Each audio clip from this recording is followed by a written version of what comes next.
தேவனுக்கு நம்ம எப்படி பயப்படுறோம் அப்படின்றத கொஞ்சம் யோசிக்கணும்ல, கொஞ்சம் சிந்திக்கணும்ல. அப்ப கிரியை நம்ம கொண்டு வரணும்ல. இதுக்கப்புறம் எத்தனை பேர் சபைக்கு சீக்கிரமா வர போறீங்க? அதே விஷயம் என்னன்னா, இது மாதிரி கேட்டு கேட்டு இவங்களுக்கும் பழக்கமாயிடுச்சு.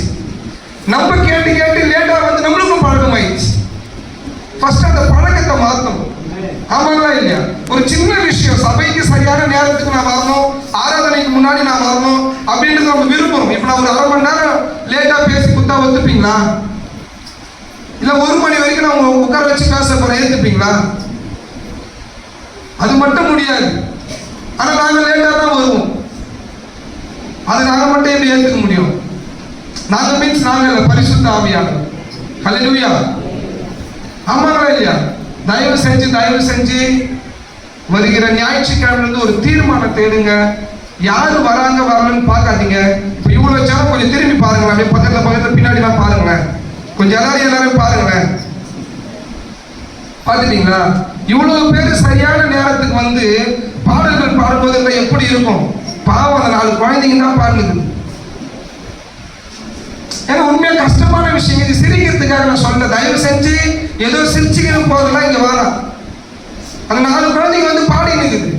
இவ்வளவு பேர் சரியான நேரத்துக்கு வந்து ஆண்டவரை துதிச்சா பாடலாம், அது எப்படி இருக்குன்னு யோசிச்சு பாருங்க. ஏன் அது முடியல?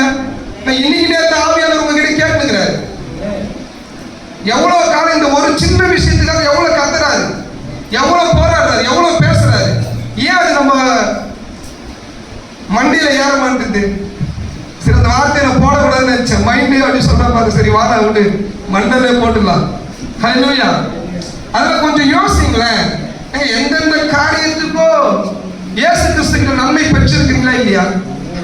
யாராச்சும் ஒருத்தர் இங்க இயேசு எனக்கு நன்மை செய்யணும்னு சொல்ல முடியுமா? அப்ப அந்த நன்மைக்கு ஏன் நீங்க பாத்திரவங்களா இருக்க மாட்டீங்க? ஒரு சாதாரண விஷயம், ஒரு ஸ்கூலுக்கு பிள்ளைங்களை சரியான நேரத்துக்கு அனுப்புறோம்ல, அனுப்புறோமா இல்லையா? ஏன் அது போல நம்ம இங்க வர மாட்டோம்? எங்க தேவன் ஒழுக்கத்தை விரும்புகிற தேவன். ஆமா, சின்ன சின்ன விஷயத்துல உங்களை அவர் பார்த்து இருக்கிறார். அதிகாலையில் என்னை தேடுகிறவன் கண்டடைவான்னு சொல்லி வேதம் சொல்லுது. அதே வேதம் தான் சொல்லுது, அதிகாலையில் என்னை நோக்கி நீங்க கூப்பிடுவீர்கள், நான் உங்களுக்கு செவி கொடுக்க மாட்டேன்.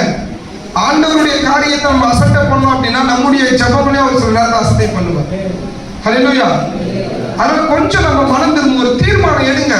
ஆண்டவரே, யார் வராங்களோ இல்லையோ, நான் சரியான நேரத்துக்கு முன்னாடி 10 நிமிஷத்துக்கு நான் வந்து உட்காரணும். அதுதான் ஒரு வைராக்கியம். ஒரு சின்ன விஷயத்துல நமக்கு ஒரு வாஞ்சை, ஒரு வைராக்கியம், ஒரு தீர்மானம் இல்லை அப்படின்னா ஆண்டவருக்காக பெரிய பெரிய காரியம் நம்மளால எப்படி செய்ய முடியும்? ஒரு சாதாரண விஷயம், சபைக்கு வந்து போகிற விஷயம்ன்றது ஒரு ரொம்பவே சாதாரணமான ஒரு விஷயம். இதுக்கப்புறம் எத்தனை பேர் சபைக்கு நேரம் வர போறீங்க? நேரத்தோட வர போறீங்க? அப்ப கூட சில இதுதான் அப்படியே கல்லு மேரிக்குது. இல்ல என்ன கல்லு மேரிக்குது? நான் சொல்லிட்டா வந்துடுமே. ஏமா நீ சொல்லுமா? ஃபர்ஸ்ட் நீ வரல அது அப்பாற்படுத்து, ஃபர்ஸ்ட் சொல்லுங்க. நிறைய பேருக்கு பயம், சொல்லிட்டா வரலையானா ஆண்டவர் நம்மளை தண்டிச்சுவாரு. இவங்களும் வந்து கேள்வி கேட்பாங்க, பார்த்து அது வாய் மட்டும் தான் கிழியுது, ஆனா செயல்ல ஒண்ணும் இல்லை, வாய் மட்டும் தான் இருக்குது. தயவு செஞ்சு பரவாயில்ல, ஃபர்ஸ்ட் விசுவாசிப்போம். ஃபர்ஸ்ட் என்னால வர முடியும்னு நம்புவோம். ஃபர்ஸ்ட் ஆண்டவர்கிட்ட ஒப்பு கொடுப்போம். ஃபர்ஸ்ட் ஆண்டவரே நான் செய்யறேன்னு சொல்லி பேசுவோம். அது நடக்குது நடக்கல அதெல்லாம் அப்பாற்படுத்தாங்க, அப்பா பார்த்துப்பாரு. நான் என் வாழ்க்கையில நிறைய அறிக்கை பண்ணிக்கிறேன், ஆனா ஒரு சிலதை தான் செஞ்சிருக்கிறேன். ஆனா நாட்கள் போக போக போக எல்லாவற்றும் தேவன் செய்வதற்கு பலனை கொடுத்திருக்கிறேன். அதான் ஃபர்ஸ்ட் அறிக்கை பண்ணலாம். அடவே நான் வருவோம்ப்பா. யாரு வராங்களோ இல்லை, நீங்க எனக்காக வந்திருக்கிறீங்க, நான் உங்களுக்காக வரேன்.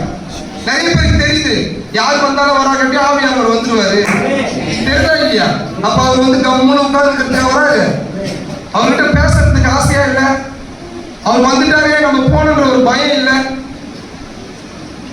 அடுத்த ஞாயிற்றுக்கிழமை இருந்து இந்த கூட்டம் சரியான நேரத்துக்கு முன்னாடி 10 நிமிஷம் உட்காரணும்.